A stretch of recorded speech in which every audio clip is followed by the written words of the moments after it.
Hello and welcome to Love from the Other Side.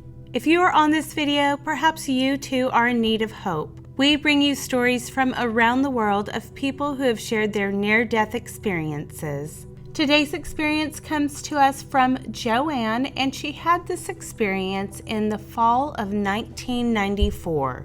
If you haven't done so yet, we would love to invite you to be the newest subscriber to Love from the Other Side. And if you like this type of content, go ahead and hit the bell icon, and that will notify you when we upload new videos. On September 20th, I had a pretty normal work day. I was feeling a little tired and blamed this on the rigorous walk I took the night before. I was a pro at finding something to blame. It was a beautifully warm Tuesday evening, and I was preparing to do my Tuesday night thing.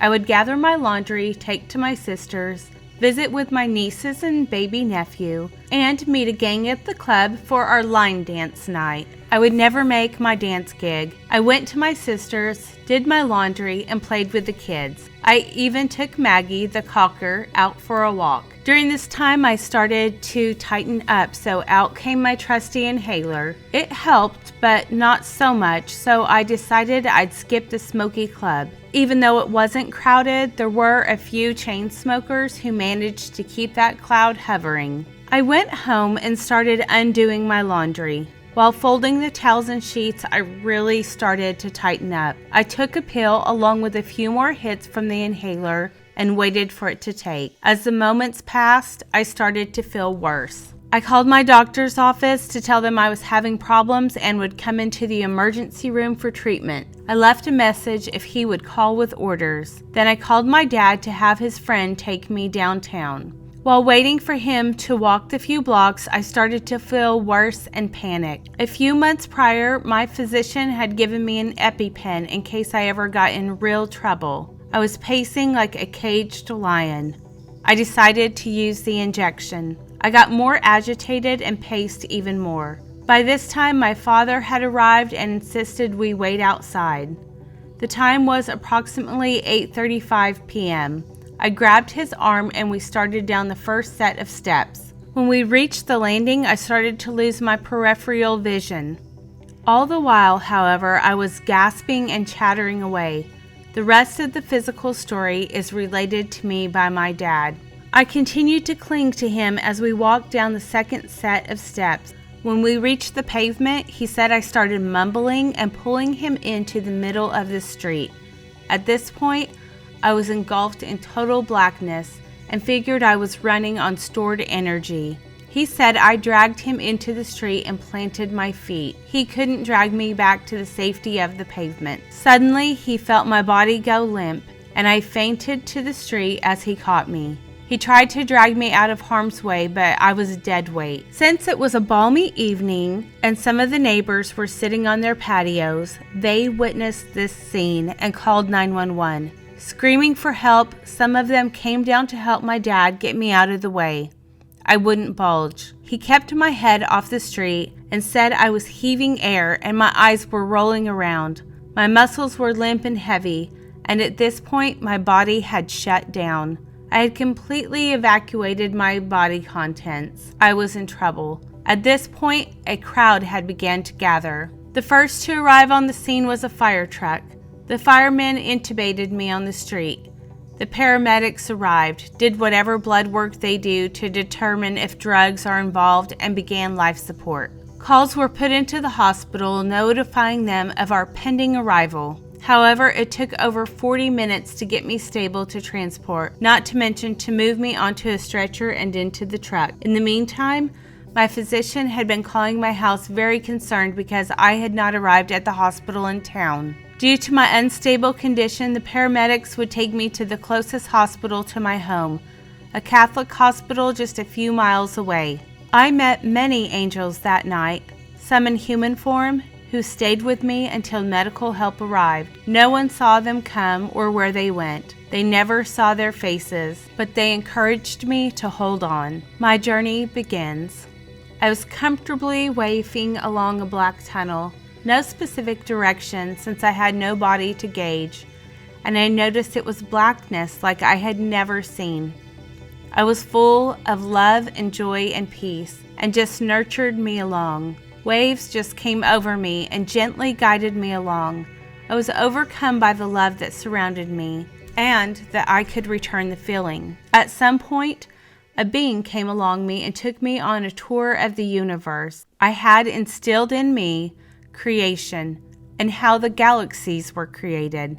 I got to visit places that were advanced beyond comprehension, and yet see places that are just starting out. I was met with such love and compassion that I could not care less what was going on. While the paramedics continued to work on me and get me ready for transport, I was too busy playing on a star and meeting my maker. It never concerned me that there were no bodies, and fear was not in my vocabulary. Things were assimilated instantly, and within that instant, knowledge was completely consumed. These beings were not male or female. Since there is no way to measure time, I have no idea how long this went on. I was shown and told things unimaginable. Each time the beings were through with me, I would be back in the tunnel floating along, only to be met by other beings. At some point, I noticed a shining pinpoint of light. I floated towards it. Suddenly, a large being, gray in color, blocked my path. I couldn't get over it, around it, or through it. I remember trying to no avail. I finally asked it to let me pass. It very kindly said no. Again, I asked. Again, it said no. Being a little feisty on the earth plane, I ordered it to move and tried to shove it aside. No luck. The being, who I called God, told me to go back. I had to complete my mission. Back on Earth, doctors and nurses were feverishly working on me. My vital signs were dangerously low, and it was unknown how much oxygen I had lost and if there was any brain damage. Since my pupils were fixed and they could not elicit any response, the doctors went into the room where my parents and sisters were to tell them they didn't know how much longer I would hold on, and he would leave them alone to discuss my funeral arrangements. At the same time, I was completing my incredible journey, and my spirit returned to my body. At this time, I came up off the table and slugged a nurse, so hard that they thought I either broke her jaw or gave her a concussion. I can't imagine my strength at that time. They actually thought I was trying to pull the tube out of my throat. I know that it was then that my spirit was re-entering my body. According to the medical record, this occurred at 1:05 a.m. When I woke up, I had no idea where I was, what day it was, what time it was, nothing. My family gathered around me along with some friends, my boss, the doctors, and nurses. At the same time I woke up, I could feel the knowledge instilled in me being masked. I knew it was there, but I could not access it. My family members were hysterical, to say the least. I tried to reach out to them, but I was tied down due to my violent behavior. My sister filled me in on what had occurred with my hitting a nurse, and all I could do was shake with laughter. Also at this time, I had no idea how small I was. I thought I filled the room. I thought I was floating. We talked with my giving sign language, and I assured them I was fine. Shortly after, this nurse came in to ask me questions to see if there was brain damage. I grabbed the pen and paper and wrote the answers to her questions before she asked, like my name, address, social security number. Heck, I even wrote my computer password at work. My boss picked up that I was okay and delicately told the nurse to leave me alone. I was fine. My boss at that time was a surgical oncologist. Undaunted, she continued to ask, so I started to write down nursery rhymes. She then left. The doctors were in and out of the room to see how I was doing, and amazed that I was alive, much less not brain damaged. I finally convinced my family to leave and that I was okay. The nurse who I slugged came in to see me with an ice pack on her cheek. She was quite jovial considering what I had done. She indicated that this behavior was normal when someone comes back to their body. At this point, I started to wonder what had happened. I had many visits that evening from deceased relatives telling me I was going to be okay. Over the course of the next few weeks, it came back to me that I was here on a mission, but what was it? I went to the bookstore and stood in front of the New Age section and asked to please show me a book that would help me realize what I had been through. Immediately, a book jumped off the shelf and fell to my feet, an NDE book by Barbara Harris. Thus begins my journey. My mission, I later found out, was to come back and love, to help people not fear death. I was told, you haven't loved enough. This came through the guidance of a wonderful Seattle FOI support group member who counseled me over the phone. He told me to ask the universe what my mission was.